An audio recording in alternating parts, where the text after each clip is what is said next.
So I watched The Conjuring 3, The Devil Made Me Do It last night in theatres. This is the first Conjuring movie I have seen in theatres. And this is also the first out of the three Conjuring movies that isn't directed by James Wan, but James Wan is brought onto this movie as a producer. He directed the first two Conjuring, and then he's produced the rest of the Conjuring universe, and then in this movie he takes a step back as director, and he lets the director of The Curse of La Llorona come forward and present his vision for this new third installment in the Conjuring universe. And so I was looking forward to this movie for a few reasons. The biggest reason probably being I loved the first two Conjuring movies. I loved James Wan's vision for those movies. I loved how grounded in reality and how simplistic they were as a haunted house a story, and I thought the acting was great. I thought the execution was great. I thought the direction was great. I think the first two Conjuring movies are great. I like the first movie just a bit more than the second. And then the rest of the universe I am a bit hit or miss on. Some I like, some I don't like as much as others, but I still find enjoyment in. So this universe as a whole, I enjoy. I enjoy each installment, but like none of the Conjuring universe has kept up with what James Wan did with the first two Conjuring movies. So, anyways, entering The Conjuring through The Devil Made Me Do It, let's talk about this movie. So, when the trailer for The Conjuring through The Devil Made Me Do It came out, like when I watched the trailer, like immediately in the first like 20 seconds of that trailer, like I realized that this did not feel like a James Wan movie. It did feel like a new director had his hands on this movie, and just the editing of that trailer, it felt different from James Wan's two Conjuring movies, and the marketing campaign for those two movies. It felt different as far as tone. So let's talk about The Conjuring for The Devil Made Me Do It and what I thought of it. And I thought this movie was fine. This is definitely the weaker entry out of the first three Conjuring movies. It's not. It doesn't have as good of a constructed story, and the scares in this one definitely take a back seat to what James Wan did in his masterfully directed first two movies. But this one, it still holds its ground well as a Conjuring movie. It still feels like a continuation of The Conjuring 2. We are still following our main characters from The Conjuring 2, and by the third movie we already know and love these characters. We are cheering for them, like we want them to succeed in whatever case they decide to tack onto. Like we want to see them succeed. We want to see them, we want to see them like defeat whatever it is in the end of the story. My first topic that I talk about is Ed and Lorraine Rowan. Ed takes a step back in this one, and Lorraine does a lot of the work here, because the story is focused around a lot of going back to step one and then going forward from there. So going back to where this investigation started, going back to where the evil events started, and then just come backtracking it, and you're uncovering what has happened, and so through her powers that she has, we learn a lot about the evil past of this said item. I'm trying to be subtle about my words because I don't want to spoil this movie because like I'm sure a lot of people have already seen this movie, but just for the sake of it, I'm going to keep this non-spoiler because this only came out a few days ago. So I'm going to respect you guys, and I'm going to keep this review a non-spoiler. But yeah, this certain item in the movie that plays a decently big part in the story. And the reason why Ed takes a back seat in this movie is because something happens to him. I won't talk about this in detail because this wasn't in the trailer, so I won't go into any specific details.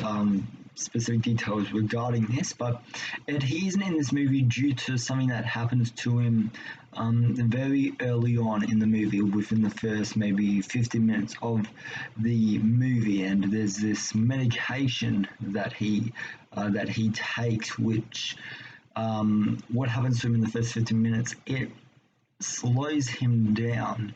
Like when you see the movie, you'll know exactly what I mean. And so this, he doesn't really. I mean, he definitely has a part to play in the story, and Patrick Wilson does an amazing job as playing this character.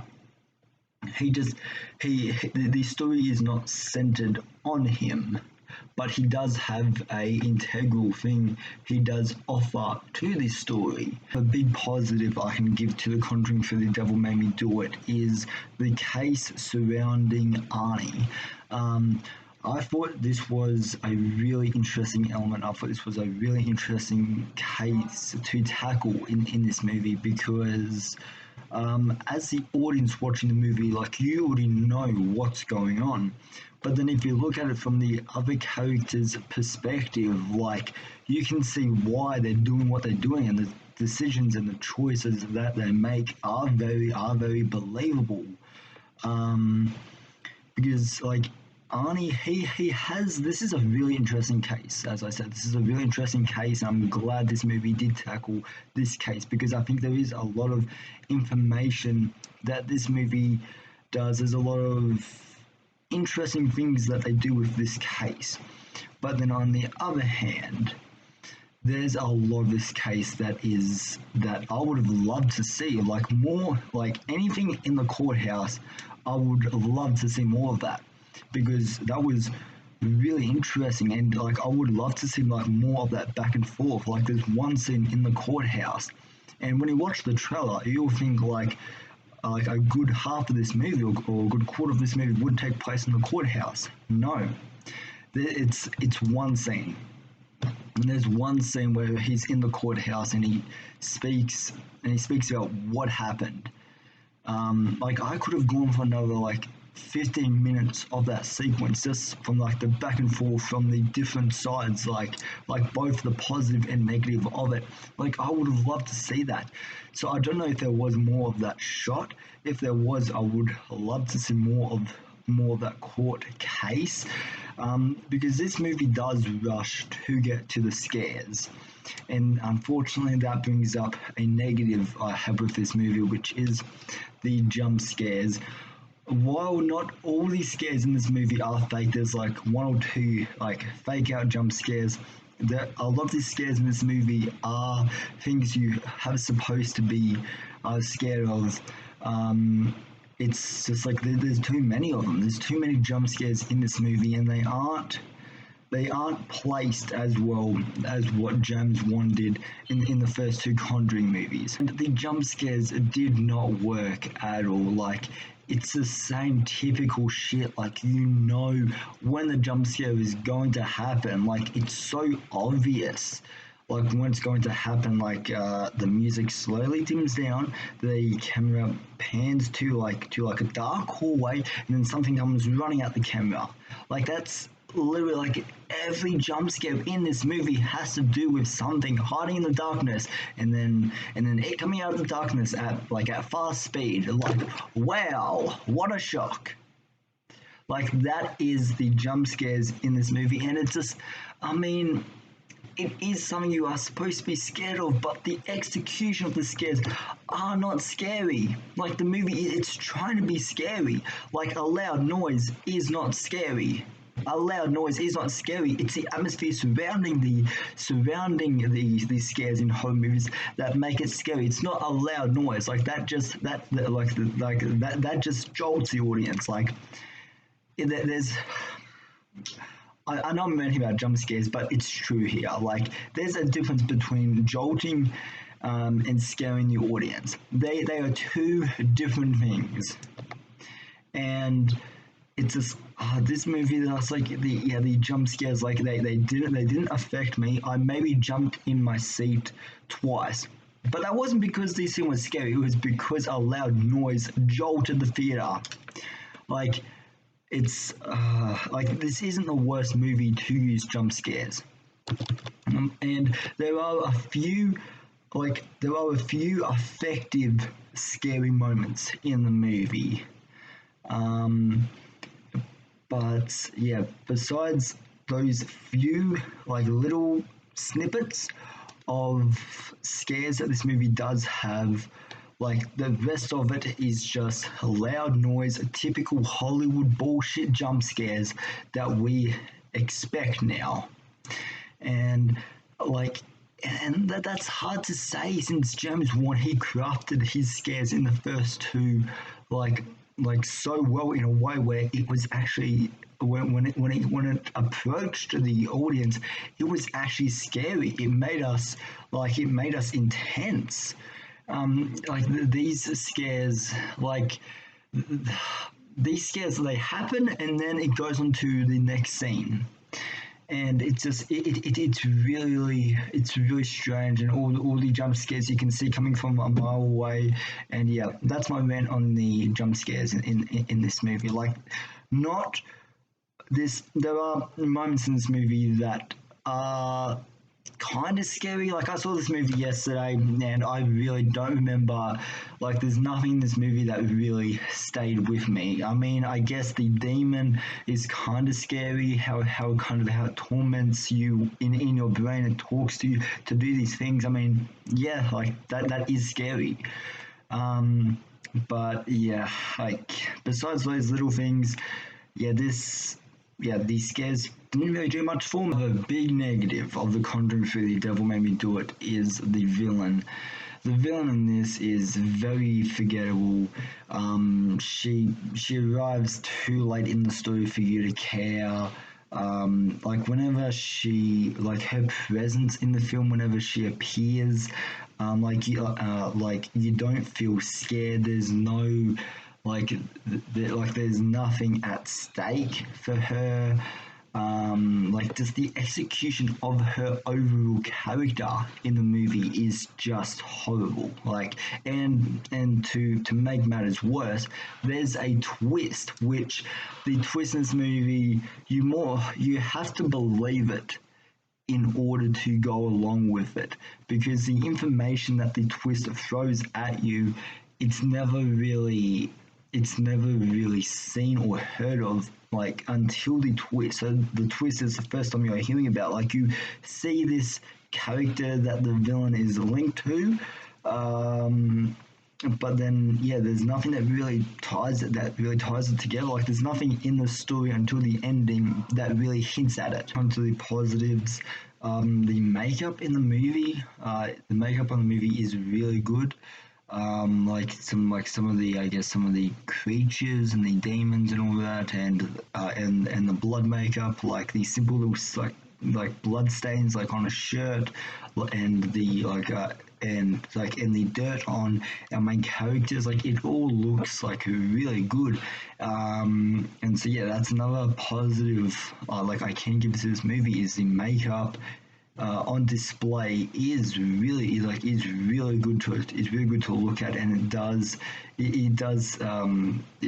make the scene more realistic, just having those simple little things there to add to the scene. The opening 10 to 15 minutes of this movie is the most intense part of the movie. So the opening 15 minutes of this movie, it's an exorcism. and it's a very intense sequence. It's a very good way to open up your movie. And yeah, I thought it opened up very strong, and like yeah, like everything about that opening I love. And there's a scene when the kid is hiding in a shower, and like that whole scene I absolutely loved. Like everything that comes before and after that, before our main title. Like I really dug that pacing of the movie. It felt very jumbled. It felt very discombobulated. It didn't feel like there was a specific flow to the movie. It just felt like one scene ended, another one started. It was like the editing of it, like it did not feel joined together, and just felt like there was so much of this story, like especially in the second and third act, that felt very like there was something that we were missing. Like the first act, was pretty good as far as editing. Like there's a lot of this story in the first act that wish could have been there, and I felt like would have helped create a stronger narrative for the movie. But yeah, a lot of the problems I'm talking about are in the second and third act when shit has already hit the fan. It felt just like it felt like a series of scenes that didn't really lead anywhere. It didn't connect well. Anyways, yeah, they're my thoughts on The Conjuring 3, The Devil Made Me Do It. It might seem that I'm hating on this movie, which there's parts of this movie that I really don't like, and then there's other parts of this movie which I really do like. But it's honestly just coming from the first two movies, which were so beautifully well done, and then coming to the third movie, like it's hard not to have high expectations going in, and then seeing what the end result is, sorry, of a third entry. It's disappointing to see the execution of this one, done not horribly, but just done not as strong and not as well as what James Wan did with the first two movies. But yeah, I mean, this is a movie which, if I was with maybe a group of friends, like this is a movie I would probably watch. Like if my friend said to me hey dude, do you want to go to The Conjuring 3? The Devil Made Me Do it later this afternoon. Like I would say yes. Because I feel like this is a good movie. Like if you want to get together as a group and kind of and scare your friends with in a theater and just have a good time. It's good if you want that type of an experience, but then if you're looking for an experience where, like me, who watch movies and analyze them, like from the characters, the story, the camera shots, the lighting, the direction, the pacing and the editing, the writing, the everything. Basically, that's why I started a YouTube channel, was to watch and analyze movies and to give an honest review to you guys. This really isn't for the movie for you, and plus, if you're looking for a movie as effective or as strong as the first two Conjuring movies, you aren't going to get that here. But if you're looking for a movie that's better than Annabelle Comes Home, yeah, you've came to the right place. But yeah, this is a movie that I don't hate, and I will probably rewatch it again. But I have the first two movies, which are way better. So yeah, I don't know. Time will tell whether I'll watch it or not, and yeah, we'll see what happens there. But yeah. Anyways, yeah, that is my review for The Conjuring 3, The Devil Made Me Do It. Have you guys seen The Conjuring 3, The Devil Made Me Do It? Let me know down in the comment section down below. Have you seen it? What did you think of it? Did you like it? Did you think it was mad? Or did you really not like it? Let me know all your thoughts and opinions down in the comment section down below. So anyways, guys, I hope you have a good rest of your day, evening or night, wherever you are. And I will see you in the next video. Alright, bye.